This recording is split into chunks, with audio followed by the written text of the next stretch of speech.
وما خلقت الجن والإنس إلا ليعبدون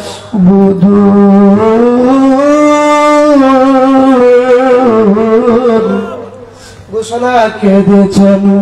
জওয়ান পোলা বলেন ঘোষণা কে দিয়েছেন? আমার মহান রব্বুল কারীম বলেন আমি বান্দা এমনি এমনি বানাই না, আমি বান্দা খুব মায়া করে বানাইছি। এত মায়া করে বান্দা আল্লাহ বানায়া কেমনে দিবাই জান্নামে ফেলুয়া, কেমনে দিবাই জান্নামে ফেলুয়া। আমার মহান রব্বুল কারীম বলেন আমি বান্দা এমনি এমনি বানাই নাই, আমি বান্দা খুব মায়া করে বানাইছি, খুব মহব্বত করে বানাইছি। তবে আমার বান্দাকে যে মায়া করে বানাইছি, আমার বান্দারা একমাত্র আমি মওলাকে ডাকবে। আপনি আমি মহান রব্বুল কারীমকে ডাকার দরকার আছে না নাই? সকলে জবান করে ইসমাজাত আল্লাহ আল্লাহ আল্লাহ আল্লাহ আল্লাহ জবান আল্লাহ আল্লাহ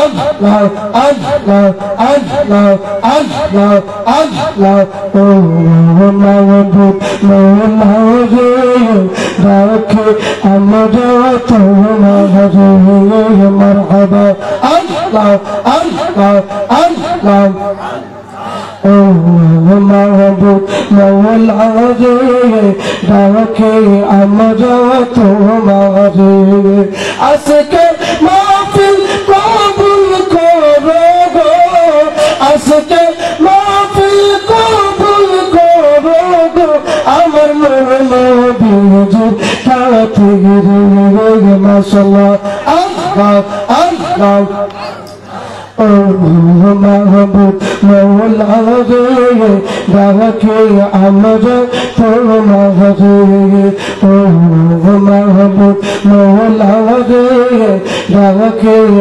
যাইব আমরা কারো কাছে বলে যাইব আমরা কারো কাছে ক্ষমা করো আমরা রে মারহাবা আল্লাহ আল্লাহ আল্লাহ আল্লাহ লা ইলাহা ইল্লাল্লাহ মুহাম্মাদুর রাসূলুল্লাহ সাল্লাল্লাহু আলাইহি ওয়াসাল্লাম। মহান রব্বুল কারীমকে ডাকলাম, মহান রব্বুল কারীম বলেন আমি বান্দা এমনি বানাই না, বান্দাকে খুব মায়া করে বানাইছি, খুব মহব্বত করে বানাইছি। বান্দাকে যে বানাইছে মহান রব্বুল কারীমের উদ্দেশ্য আছে না নাই? এই প্যান্ডেল যে সাজাইছে, এই প্যান্ডেল সাজানোর উদ্দেশ্য আছে না নাই? আপনি আমি ঘর বাড়ি যে বানাইছি, ঘর বানানোর উদ্দেশ্য আছে না নাই? প্রত্যেকটা কাজের মধ্যে উদ্দেশ্য আছে। আমার মহান রব্বুল কারীম বলেন যে সমস্ত বান্দারা আমি আল্লাহর নিয়ামত পাইয়া নিয়ামতের শুকর আদায় করবে, নিয়ামতের শুকর গুজার বান্দা হবে, আমি মহান রব্বুল কারীম তাদের জন্য নিয়ামত গুলো বানায় দেব। আমার রব্বুল কারীম কোরআনুল কারীমের অন্য আয়াতের মধ্যে বলেন বিসমিল্লাহির রহমানির রহিম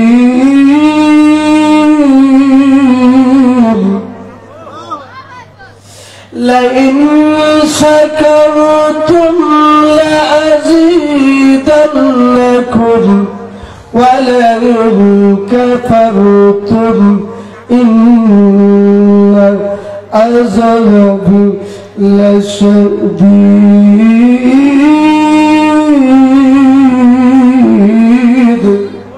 আমার মহান রব্বুল কারীম বলেন আমার বান্দা বান্দি যখন আমি আমি মহান রব্বে কারীমের নিয়ামতের শুকর আদায় করবে। এর বান্দা তোমার জন্য আমি মহান রব্বে কারীম নিয়ামত বাড়ায় দিব, শুধু নিয়ামত বাড়ায় দিব না, আমি রব্বে কারীম তোমার প্রতি রহমত নাযিল করব। শুধু রহমত নাযিল করব না রে বান্দা, তোমার উপর যে মুসিবত গুলো ছিল মুসিবত গুলো দূর করে দিব। বাবা এমনি করে তাকায়া দেখেন না আপনি আমি কেমন নবীর উম্মত হয়েছি।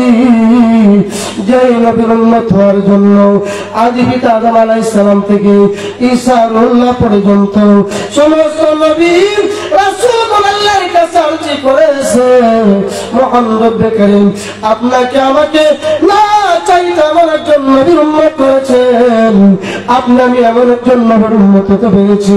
এই জন্য সকলে জবান করে সমস্ত হৃদয়টুকু উজাড় করে দিয়ে সমস্ত ভালোবাসা উজাড় করে দিয়ে সকলে মহব্বতে বলেন ইয়া রাসূলুল্লাহ, আমার মহব্বতে বলেন ইয়া হাবিবাল্লাহ। বন্ধুরা বাবারা, আপনার নবী, আপনি আমার নবী, কুল কায়নাতের নবী, যিনি হলেন সমস্ত সৃষ্টি জগতের নবী। যেমনি এভাবে আমার রব্বে কারীম বলেছেন আমি হলাম রব্বুল আলামিন। আপনি আমি প্রত্যেক নামাজের মধ্যে পড়ি আলহামদুলিল্লাহি রাব্বিল আলামিন। আপনি আমি পড়ি কি পড়ি না? আমার মহান রব্বে কারীম বলেন রব্বুল আলামিন, শুধু রব্বুল আলামিন বলেন আমি হলাম সমস্ত জগতের পালন কর্তা রব্বুল আলামিন। আর আমার বন্ধু হাবিবুল্লাহ নবীকে বানাইলাম ওয়া মা আরসালনাকা ইল্লা রাহমাতাল লিল আলামিন।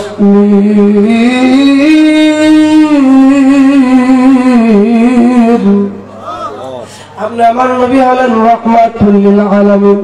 আপনি আমি কেমন নবীর উম্মত, কেমন নবীর উম্মত, যেই নবী রাসূল আল্লাহ রাব্বুল আলামিন কুল কায়নাত বানাইলেন। আপনি আমি যেমন ভাবে নবী শ্রেষ্ঠ নবীজির উম্মত, এমন ভাবে নবীজির উম্মতের মধ্যে শ্রেষ্ঠত্ব দিয়েছে। কুনতুম খায়রা উম্মতি উখরিজাত লিন-নাস তা'মুরুনা বিল মা'রুফ ওয়া তানহাউনা আনিল মুনকার। আমি সংক্ষিপ্ত সময়, আমার মাত্র আর 5 মিনিট সময় আছে। 5 মিনিটের সময়ের মধ্যে কি আলোচনা করবো রে বাবা? শুধু আপনি আমি কেমন একজন নবীর উম্মত হইলাম। ঈসা পয়গম্বর হযরত ঈসা আলাইহিস সালাম হঠাৎ করে একদিন রাস্তা দিয়ে রওনা, হাঁটতে হাঁটতে তিনি একটা গভীর জঙ্গলের মধ্যে চলে গেলেন। গভীর জঙ্গলে যখন গেলেন, গভীর জঙ্গলে যাওয়ার পরে বাবা তাকায় দেখে একটা পাহাড়, একটা পাহাড়ের উপর দেখে একটা সাদা পাতাল, একটা সাদা পাতাল দেখিয়া ঈসা আলাইহিস সালাম আশ্চর্য হয়ে গেলেন। আশ্চর্য হয়ে আকাশের দিকে তাকায়া বলেন ও আল্লাহ, ও আমার আল্লাহ, ও দয়ার আল্লাহ, এর চেয়ে বড় নিয়ামত পৃথিবীর বুকে মনে হয় সৃষ্টি করো না। আমার মুহাম্মদ কারীম ইন্দানিম জিবরাইল আলাইহিস সালামকে পাঠায়া বলে হে জিবরাইল, তুমি যাও আমার বন্ধু ঈসা রুহুল্লাহকে শোনায়া দাও, উনি যেন ওনার শাহাদাত আঙ্গুল দ্বারা ওই পাথরের দিকে ইশারা করতে দিলে হবে। আমি মুহাম্মদ রব্বে কারীমের নিদর্শন দেখতে মুহূর্তের জন্য দেরি হবে না। হযরত ঈসা আলাইহিস সালাম শাহাদাত আঙ্গুল দ্বারা যখন ইশারা করলেন, ইশারা করতে দেরি হলো। মুহূর্তের মধ্যে পাথরটা দুইটা খণ্ড হয়ে গেল, দুইটা ভাগ হয়ে গেল, দুইটা টুকরা হয়ে গেল। তাকায় দেখেন গো ঈসা পয়গম্বর, তাকায় দেখেন ওই পাথরের ভিতরে আল্লাহর একজন মাহবুব আল্লাহ নামের জিকির করছে। সকলে মহব্বত বলেন সুবহানাল্লাহ, মায়ার সুরে বলেন ইয়া আল্লাহ। বন্ধুরা বাবারা, ঈসা আলাইহিস সালাম যখন নামাজ পড়ে তাকায় দেখেন ওই পাথরের ভিতরে ওই বান্দাটা আল্লাহ নামের জিকির করছে। অর্থাৎ আল্লাহর নাম স্মরণ করেছে। বান্দাটা যখন স্মরণ শেষ হলো, নামাজ শেষ করলো, নামাজ শেষ করার পরে ঈসা আলাইহিস সালাতু ওয়াস সালাম বান্দার আরো নিকটে যাইলেন, যাওয়ার পরে সালাম দিলেন, আসসালামু আলাইকুম ইয়া আব্দুল্লাহ। ওই বান্দাটাও সালামের জবাব দিলেন, ওয়া আলাইকুম আসসালাম ইয়া আব্দুল্লাহ। সঙ্গে সঙ্গে যখন সালাম দিলেন, মোলাকাত হইলেন। মোলাকাত হওয়ার পর ডাক দিয়ে বলে, হে আল্লাহর মাহবুব, ও আল্লাহর মাহবুব, আপনি এই পাথরের ভিতরে ওই দিন যাবত, ওই রাত যাবত আল্লাহর ইবাদত বন্দী করেছে। ওই আল্লাহর আবেদ ডাক দিয়ে বলে, ও আল্লাহর ওলি, কে আপনার পরিচয় কি? ওই বান্দা ডাক দিয়ে বলে, আমি জমানার পয়গম্বর হযরত ঈসা রূহুল্লাহ। এই কথা যখন বললেন, বলার সাথে সাথে ঈসা আলাইহিস সালাতু ওয়াস সালাম, ঈসা আলাইহিস সালামের পরিচয় দেওয়ার সাথে বান্দাটা বসেছিল, আবেদ ব্যক্তিটা বসেছিল। হঠাৎ করে দাঁড়ায় ঈসা আলাইহিস সালামকে জড়ায় ধরে হাউমাউ করে কান্না শুরু করে দিলেন। এমন সময় কান্না শুরু করে দিলেন, কান্নার কারণে ঈসা নবীও কান্দে, আল্লাহর ওই আবেদ ব্যক্তিও কান্দে। পাইলে মেরা লাই গো নবী, পাইলে মেরা লাই, বলেন পাইলে মেরা লাই গো নবী, আপনার নূর কদমে চুমুকাব, নূর কদমে চুমুকাব, চরণ তুলি লাগব গায়, পাইলে মেরা লাই গো নবী, বলেন পাইলে মেরা লাই গো নবী, পাইলে মেরা লাই, আপনার নূর কদমে চুমুকাব, নূর কদমে চুমুকাব, চরণ তুলি লাগব গায়, পাইলে মেরা লাই গো নবী, পাইলে মেরা লাই। এমন ভাবে আল্লাহর বন্ধু ঈসা পয়গম্বর ওই বান্দাটাকে জড়ায়া ধরে কান্দে, ওই বান্দাটা জড়ায়া ধরে কান্দে, ডাক দিয়ে বলে, ও আল্লাহর বন্ধু, আপনি কতদিন যাবত এই পাথরের ভিতরে ইবাদত বন্দী করতেছেন? ওই আল্লাহ ওলি ডাক দিয়ে বলে, ও ঈসা পয়গম্বর, একদিন নয়, দুই দিন নয়, এক সপ্তাহ নয়, দুই সপ্তাহ নয়, এক মাস নয়, দুই মাস নয়, এক বছর নয়, দুই বছর নয়, এক যুগ নয়, দুই যুগ নয়, 100 বছর নয়, 200 বছর নয়, ওই পাথরের ভিতরে মহান রব্বে কারিমের ইবাদত করেছি 750 বছর। বন্ধুরা বাবারা, এই কথা শোনার পরে ঈসা আলাইহিস সালাম একবার আকাশের দিকে তাকায়, আবার ওই আবেদের দিকে তাকায়, ওই আল্লাহর ওলির দিকে তাকায়, আল্লাহর রব্বুল আলামিনের দরবারে ডেকে ডেকে বলে, ওগো আল্লাহ, এর চেয়ে বড় নিয়ামত আমি আর আমার জন্মের পর থেকে দেখি না। ইন্দানে আল্লাহ রাব্বুল আলামিন জিবরাইলকে পাঠায় বলে, হে জিবরাইল, তুমি ঈসা রূহুল্লাহকে শোনা দাও, আমার হাবিবুল্লাহ বন্ধু, যাকে আমি হাবিবুল্লাহ লকাব দিয়েছি, আমার হাবিবুল্লাহ বন্ধুর উম্মতের একটা রাতের মর্তবা এরকম আবেদের চেয়ে আরো বেশি দামি। আমার হাবিবুল্লাহ নবীর একটা রাতের মর্তবা আমি মুহাম্মদ কারিমের দরবারে আরো বেশি দামি। আপনি আমি কেমন নবীর উম্মত হয়েছি আমি শেষ করে দিচ্ছি। বন্ধুরা বাবারা,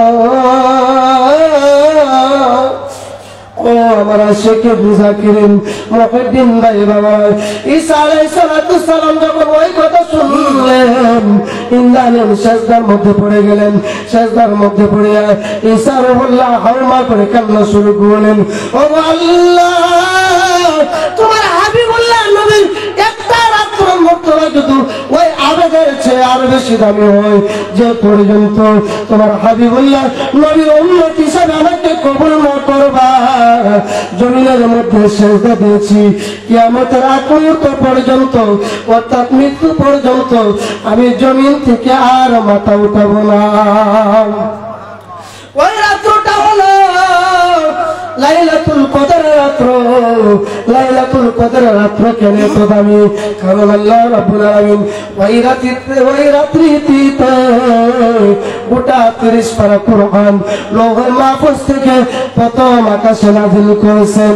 কোরআনকে যদি আপনি প্রশ্ন করেন, হে কোরআন তোমার বাড়ি কই, কোরআন সঙ্গে সঙ্গে জবাব দিয়ে দিবে, বাল হুয়া কুরআনুন মাজিদুন ফি লাওহিন মাহফুজ।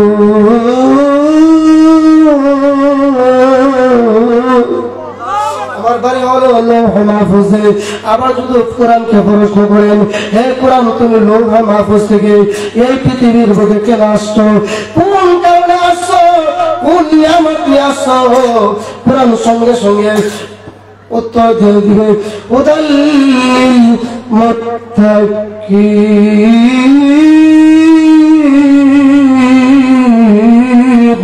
মুত্তাকিনদের হেদায়েতের জন্য আমি এই পৃথিবীর বুকে আসলাম। ও বন্ধুরে বাবা রে, ওই সুসংবাদ যখন ঈসা নবী শুনলেন, জমিনের মধ্যে সেজদা পড়ে দিলেন, সেজদা পড়ে হাওমা করে কাঁদলেন।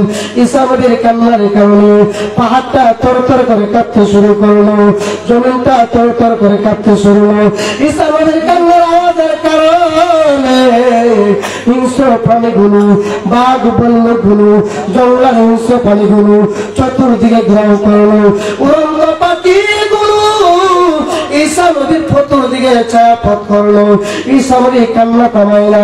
আকাশের ফেরেশতারা কান্দে, জমিনের ফেরেশতারা কান্দে, গাছগুলো কান্দে, বৃক্ষ তরুলতাগুলো কান্দে, সমুদ্রের মাছগুলো কান্দে। এমন ভাবে ঈসা নবীর কান্নার কারণে জমিনটা তরতর করে কাঁপতে শুরু করলো। আকাশ তার ফেরেশতারা ডাক দিয়ে বলে, ওগো আল্লাহ ঈসা পয়গম্বরের কান্না থামাও। জমিনের ফেরেশতারা ডাক দিয়ে বলে, ওগো আল্লাহ ঈসা পয়গম্বরের কান্না থামাও। এমন ভাবে ঈসা নবী কান্দে, আমার রব্বে কারীম ডাক দিয়ে বলে, ওগো ঈসাউল্লাহ তোমার কান্না আমি মহান রব্বে কারীমের দরবারে মঞ্জুর হয়ে গেছে। আমি মহান রব্বে কারীম তোমার কান্না মঞ্জুর করে নিলাম। আমার বন্ধু হাবিবুল্লাহ নবীর উম্মত হিসাবে কবুল করে নিলাম। পাশান মনামান আর সাইরানা আউলিয়ার দরবার, পাশান মনামান আর সাইরানা আউলিয়ার দরবার। আউলিয়ার দরবারে আসলে, আউলিয়ার দরবারে আসলে রহমত হয় আল্লাহর। আর সাইরানা আউলিয়ার দরবার, পাশান মনামান আর সাইরানা আউলিয়ার দরবার। আউলিয়ার দরবারে আসলে, আউলিয়ার দরবারে আসলে রহমত হয় আল্লাহর। আর সাইরানা আউলিয়ার দরবার, পাশান মনামান আর সাইরানা আউলিয়ার দরবার। জালা জুরাইনা, জালা জুরাইনা ভিতরে লাইন গাছে আমার নবীর প্রেমের আগুন। জালা জুরাইনা, জালা জুরাইনা ওরে জালা জুরাইনা, জালা জুরাইনা। ওয়া আখির দাওয়ানা আলহামদুলিল্লাহি রাব্বিল আলামিন।